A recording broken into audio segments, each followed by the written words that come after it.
Olá, seja bem-vindo a marcoteles.com.br. Hoje eu quero conversar com você sobre o bom orador. O que é um bom orador, né? Às vezes a gente pensa que um bom orador é o cara que simplesmente convence as pessoas. É uma pessoa que consegue pegar a pessoa e convencê-la de suas ideias.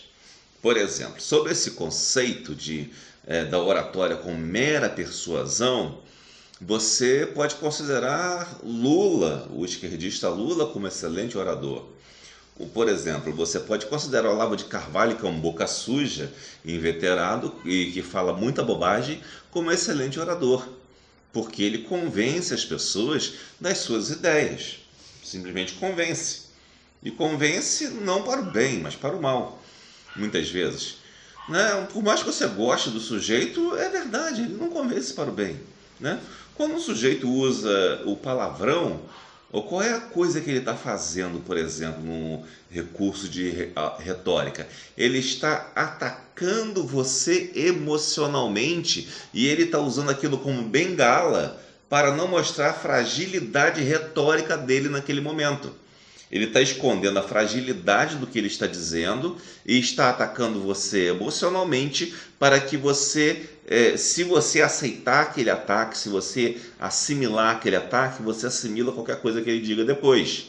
Então, isso aí não é uma coisa honesta, né? É uma retórica desonesta. O palavrão, especialmente quando colocado a esmo, de qualquer jeito, é uma retórica desonesta. Em alguns casos, você até entende que é coisa de mundano falar o palavrão e que cabe ali porque o cara é um mundano.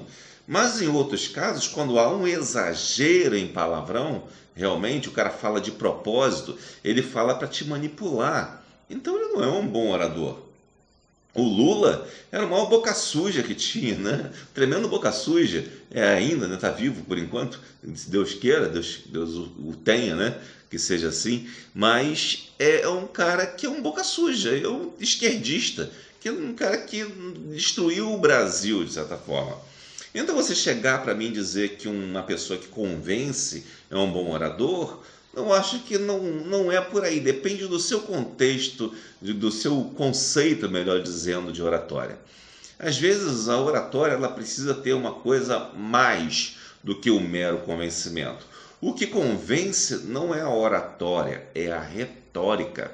Há uma pequena diferença entre oratória e retórica, né? Retórica é a técnica, somente a técnica pura que você aplica. Não interessa a finalidade, não interessa o que ela vai fazer. Você pode dizer que Hitler era um bom retórico, mas ele não era um bom orador. Ele era um bom retórico.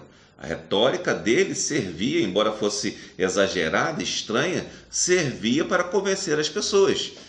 Então a retórica é a técnica de convencer. Mas o que é a oratória?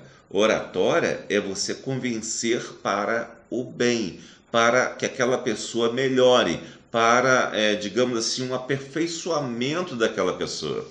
Aí você está usando a oratória. Quando você, inclusive, não tem interesse de ter benefício com aquilo que você está dizendo. O interesse é mais o benefício do outro. Por exemplo, a propaganda, o marketing de modo geral, não usa oratória, usa retórica, porque há sempre um interesse comercial envolvido na coisa. Quando você traz para o campo da oratória, você passa a ter um interesse mais, digamos assim, humano e de compartilhar as coisas. A oratória ela envolve a retórica com ética. A retórica pura e simples, ela não tem ética. É simplesmente uma técnica. Técnica não tem ética. Técnica é a técnica. Por exemplo, você construir uma técnica para construir um edifício. Não tem ética nisso. Agora, o que vai estar dentro daquele edifício tem ética. Pode estar dentro daquele edifício coisas boas ou atividades escusas, não é?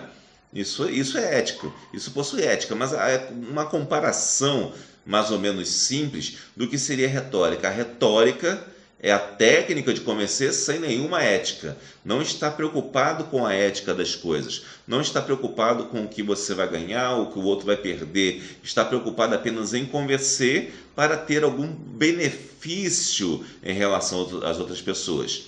Ao passo que a oratória, ela é aquele sentido em que aplica a técnica da retórica, mas com um fundamento ético de beneficiar o outro, né? De fazer com que o outro consiga aprender alguma coisa e ser alcançado por algo superior. Como, por exemplo, nós temos a oratória para didática, para quem ensina, né? Tem a oratória política, tem a oratória religiosa, que chamamos mais de homilética. Então, quando você, por exemplo, pegando para o lado da homilética, quando você tem uma boa oratória para a homilética, você quer o que da pessoa? Você quer que ela encontre a salvação. Você quer que ela encontre a salvação. Você quer que ela encontre Jesus, aceite Jesus como Salvador e seja salva. Agora, quando você só tem apenas retórica, num sentido mais religioso, digamos assim, você simplesmente quer enganar a pessoa e tirar o que ela tem.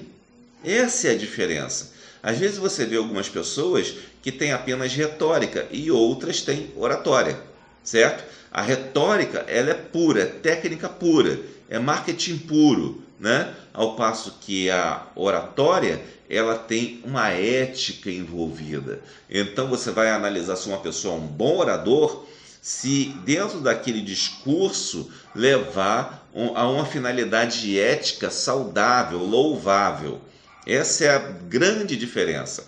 Ao passo que um retórico, ele não precisa de uma atividade louvável, não precisa ser nada louvável, simplesmente é retórico, simplesmente quer convencer, simplesmente quer tirar alguma coisa de você e às vezes até com má intenção, tá bom? Então só esse esclarecimento, sem querer discutir com quem tem outras opiniões quanto à oratória, mas é só essa opinião que eu acho a mais interessante sobre o que é um bom orador, tá?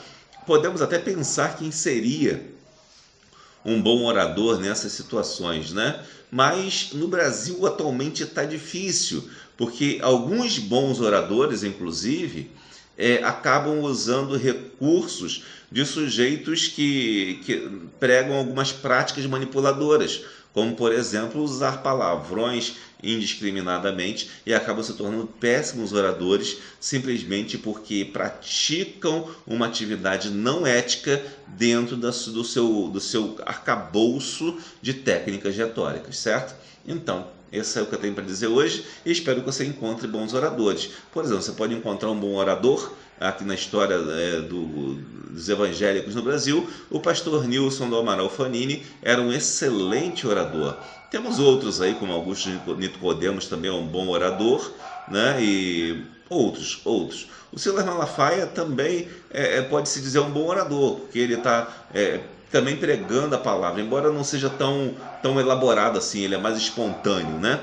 Mas só para dar alguns exemplos assim dentre os evangélicos, né? Para não ficar muito solto, tá bom? Que Deus abençoe rica e abundantemente.